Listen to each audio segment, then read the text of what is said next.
ఇక మహారాష్ట్రలో కమలం, జార్ఖండ్లో జేఎంఎం అధికార పార్టీలకే మళ్లీ పట్టం. మహాపౌరులో 235 సీట్లు మహాయుతి కూటమివే. అందులో బీజేపీకే 132 స్థానాలు, 90% స్ట్రైక్ రేటుతో రికార్డ్.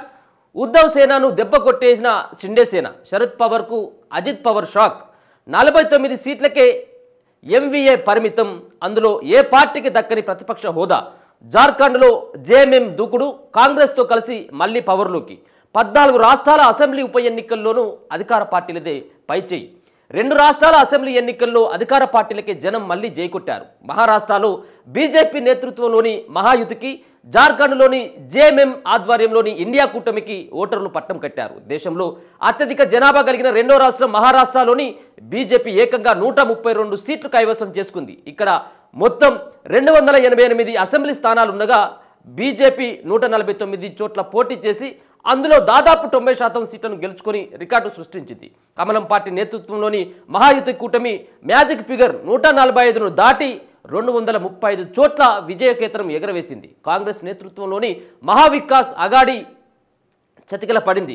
ఆ కూటమిలోని ఏ పార్టీ కూడా ప్రతిపక్ష హోదాకు సరిపోయే సీట్లను సాధించుకోలేకపోయింది. ఇక జార్ఖండ్లో మొత్తం 81 సీట్లు ఉండగా జేఎంఎం, కాంగ్రెస్ పార్టీల ఇండియా కూటమి మ్యాజిక్ ఫిగర్ 41ని దాటి 56 చోట్ల విజయం సాధించింది. అక్కడ బీజేపీ ఆధ్వర్యంలోని ఎన్డీఏ కూటమి 24 సీట్లతో సరిపెట్టుకుంది. మహారాష్ట్ర, జార్ఖండ్ రాష్ట్రాల అసెంబ్లీ ఎన్నికలతో పాటు మహారాష్ట్రలోని నాందేడ్, కేరళలోని వాయనాడ్ లోక్సభ స్థానాలకు, 14 రాష్ట్రాల్లోని 48 అసెంబ్లీ స్థానాలకు ఉప ఎన్నికలు జరగగా ఫలితాలు శనివారం వెలువడ్డాయి. నిన్న ఫలితాలు వెలువడడం జరిగింది. దాంట్లో సంబంధించినటువంటి ఏ పార్టీకి సంబంధించినటువంటి ఎన్ని గెలుచుకోవడం జరిగింది, ఏ పార్టీ ఎక్కడెక్కడ మరి ఎన్ని సీట్లను గెలుచుకోగలిగింది అన్నటువంటిది చూడవచ్చు. అధికార పార్టీలకి సంబంధించినటువంటి మళ్ళీ కట్టబెట్టడం జరిగింది అక్కడ ఉన్నటువంటి ప్రజలు. ఇక వాయనాడులో కాంగ్రెస్ ఉపాధ్యక్షురాలు ప్రియాంక గాంధీ భారీ మెజార్టీతో గెలిచి ప్రత్యక్ష రాజకీయాల్లోకి గ్రాండ్ ఎంట్రీ ఇచ్చారు. నాందేడ్ స్థానాన్ని కాంగ్రెస్ కైవసం చేసుకుంది. అసెంబ్లీ సీట్లకు బైపోల్స్ జరిగిన రాష్ట్రాల్లో అక్కడి అధికార పార్టీల జోరు కనిపించింది. ఏదైతే నాందేడ్ కూడా, వాయనాడుతో పాటు నాందేడ్ 2 పార్లమెంటు స్థానాలకు ఉప ఎన్నికలు జరిగితే 2 కూడా కాంగ్రెస్ పార్టీకి సంబంధించినవి. ఒకటేమో రాహుల్ గాంధీ ఆయన రాజీనామా చేసినటువంటి వాయనాడ్ అయితే, ఇంకొక సంబంధించింది నాందేడ్ స్థానం. నాందేడ్లో అక్కడ ఉన్నటువంటి వాళ్ళ ఫాదర్ అక్కడ ఉన్నటువంటి వాళ్ళ నాన్న చనిపోవడంతో అక్కడ కాంగ్రెస్ పార్టీ మరి వాళ్ళ కొడుకు అవకాశం ఇవ్వడం జరిగింది. అక్కడ హోరాహోరీ టఫ్ అయినటువంటి కేవలం 3-4 వేల ఓట్ల తేడాతో మాత్రమే కాంగ్రెస్ అభ్యర్థి నాందేడ్లో మరోసారి ఆ పీఠాన్ని దక్కించుకోవడం జరిగింది, పార్లమెంటు పీఠాన్ని. ఇక ఉద్ధవ్కు షిండే షాక్. మహారాష్ట్ర అసెంబ్లీ ఎన్నికల్లో ఉద్ధవ్ శివసేన, షిండే శివసేన హాట్ టాపిక్. తనదే రియల్ శివసేన పార్టీ అని ఏక్నాథ్ షిండే శివసేన పార్టీ ఫేక్ సంతానం అంటూ జనంలోకి వెళ్లిన ఉద్ధవ్ ఠాక్రేకు పరాభవం ఎదురైంది. కాంగ్రెస్, శరద్ పవార్ ఎన్సీపీ, ఎస్పీతో కలిసి మహావికాస్ అఘాడీగా బరిలోకి దిగిన ఉద్ధవ్ ఠాక్రే పార్టీ ఎస్హెచ్ఎస్ యూబీటీకి నిరాశ మిగిలింది. 95 చోట్ల ఎస్హెచ్ఎస్ యూబీటీ పోటీ చేస్తే 20 స్థానాల్లో గెలిచింది. అదే ఏక్నాథ్ షిండే పార్టీ ఎస్హెచ్ఎస్ మాత్రం 81 చోట్ల పోటీ చేసి 57 స్థానాలు గెలుచుకుంది. పైగా ప్రస్తుతం సీఎం ఏక్నాథ్ షిండే ఏకంగా ఎస్హెచ్ఎస్ యూబీటీ అభ్యర్థిపై భారీ విజయం సాధించారు. అజిత్ పవార్ విషయంలోనూ శరద్ పవార్కు ఉద్ధవ్ ఠాక్రే పరిస్థితి ఎదురైంది. అజిత్ పవార్ ఎన్సీపీ 41 స్థానాల్లో గెలవగా శరద్ పవార్ ఎన్సీపీ 10 చోట్ల మాత్రమే గెలిచింది. మొత్తంగా మహారాష్ట్రలోని బీజేపీ, షిండే శివసేన, అజిత్ పవార్ ఎన్సీపీ, మరో 5 ఇతర పార్టీలతో కూడిన మహాయుతి కూటమి మరోసారి అధికార పగ్గాలు చేపట్టేందుకు రెడీ అయింది. ఇటీవల జరిగిన హర్యానా ఎన్నికల్లో హైట్రిక్ విజయం సొంతం చేసుకున్న బీజేపీకి ఇప్పుడు మహారాష్ట్ర ఫలితాలు మరింత బూస్టప్ ఇచ్చాయి. మహావికాస్ అఘాడీ ఎంవీఏ కూటమి కనీస పోటీ ఇవ్వలేకపోయింది. కేవలం 49 స్థానాల వద్దే అఘాడీ ఆగిపోయింది. ఎంవీఏలోని కాంగ్రెస్ పార్టీ 16 చోట్ల, ఎస్పీ 2 చోట్ల విజయం సాధించాయి. ఇక మాలేగావ్ సెంట్రల్ స్థానాన్ని ఎంఐఎం కైవసం చేసుకుంది, కొద్ది తేడాతోంటే, దాదాపుగా 100 ఓట్లతోంటే. ఇక జార్ఖండ్లోని జేఎంఎందే హవా.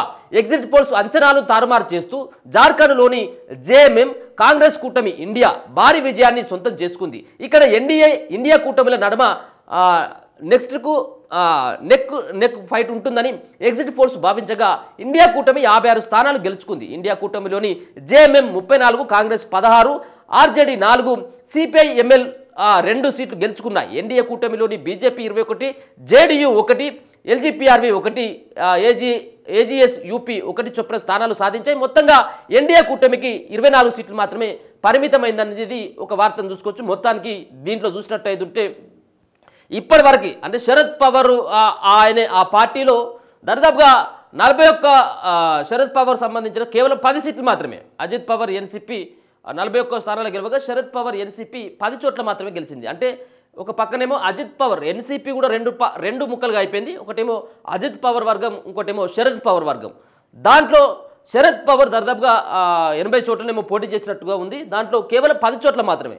ఇంత శరద్ పవార్ పార్టీ బాధ్యతలు చేపట్టిన తర్వాత దాదాపుగా ఇదే తక్కువ కావచ్చు, 10 సీట్లకు మాత్రమే పరిమితం అవ్వకపోవడం ఇక్కడ కొంత మరి శరద్ పవార్ శకం మరి ముగిసిపోయిందని చెప్పేసి చెప్పుకోవచ్చు దాదాపుగా. ఎందుకంటే ఇక మొన్ననే ఎందుకంటే ఆ శరద్ పవార్ ఎన్సీపీ పార్టీ నాదని, మరో పక్కన అజిత్ పవార్ ఎన్సీపీ పార్టీ అలాగే విడిపోవడం జరిగింది. రెండోది ఇక్కడ ఉన్నటువంటి ఏక్నాథ్ షిండే సంబంధించినటువంటి ఉద్ధవ్ ఠాక్రే ఈ సంబంధించినటువంటి ఈ వర్గాలు కూడా పూర్తి స్థాయిలో ఆ పార్టీ మాదంటే ఈ గుర్తు మాదంటే గుర్తులతో కూడా కొంత ఇబ్బంది అయినటువంటి పరిస్థితి.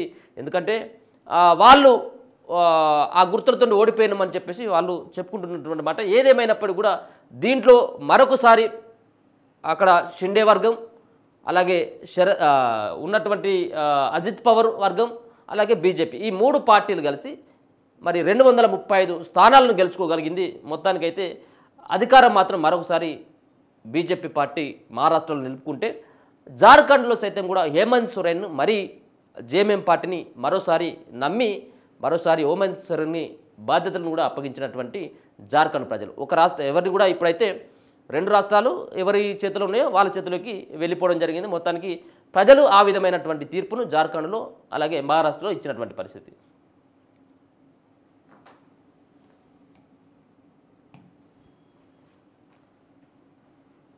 ఇక ఒకసారి కనుక చూసుకున్నట్టయితే ఎవరెవరికి ఏ పార్టీకి ఎన్ని సీట్లు వచ్చినాయి అనేది చూసుకుంటే మహారాష్ట్రలో 288 సీట్లు ఉన్నాయి.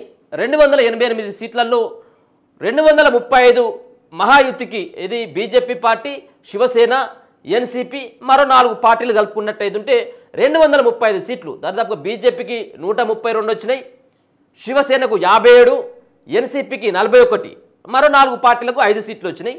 ఇక జార్ఖండ్లో 81 సీట్లు ఉంటే అక్కడ జేఎంఎంకు 34, కాంగ్రెస్కు 16, ఆర్జేడీకి 4, సిపిఎంకు 2 వచ్చినటువంటి పరిస్థితి కూడా మనకు స్పష్టంగా అర్థమవుతా ఉంది. సరే ఏదేమైనా మహారాష్ట్ర కనుక ఒక్కటే చూసుకున్నట్టయితే మహారాష్ట్రలో 288 ఉంటే 235 బీజేపీ కూటమికి, 49 ఎంఏ మహా వికాస్ అఘాడీకి రావడం జరిగింది. కాంగ్రెస్ దీంట్లో 16 వచ్చినాయి, ఎన్సీపీ 10 రావడం జరిగింది, శివసేన ఎవరు ఉద్ధవ్ ఠాక్రే సంబంధించినటువంటి పార్టీ 20 వచ్చినాయి, ఎస్పీకి 2, సిపిఎంకి 1, మొత్తం కలిపితే 49 మాత్రమే రావడం జరిగింది. 49 మాత్రమే రావడం జరిగింది. ఏదేమైనప్పుడు కూడా ఇప్పుడు బీజేపీ పార్టీకి గతంలో ఇప్పుడేమో 132 ఉంటే గతంలో వాళ్ళకు వచ్చినటువంటి కేవలం 105 మాత్రమే రావడం జరిగింది, 27 ఇంకా పెంచుకోవడం జరిగింది. ఇక అలాగే 41 ఉన్నటువంటి ఏదైతే షిండే శివసేన ఏదైతే ఉందో 41 అది 57కు చేరడం జరిగింది.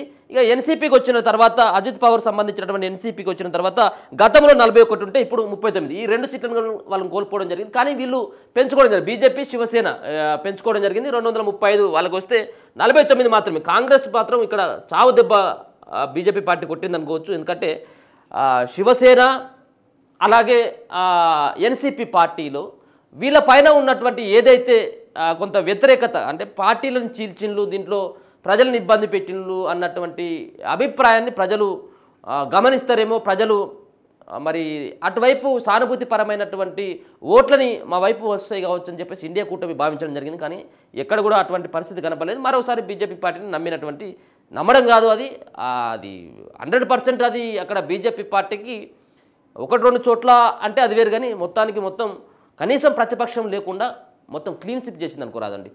ప్రతిపక్షమే లేదు, దాదాపుగా 10% అంటే 29 సీట్లు కావాలి, ప్రతిపక్ష హోదా కావాలంటే ఏ పార్టీ కూడా 29 సీట్లు రాలేదు. కేవలం 20 వరకు మాత్రమే పరిమితం అయిపోయింది.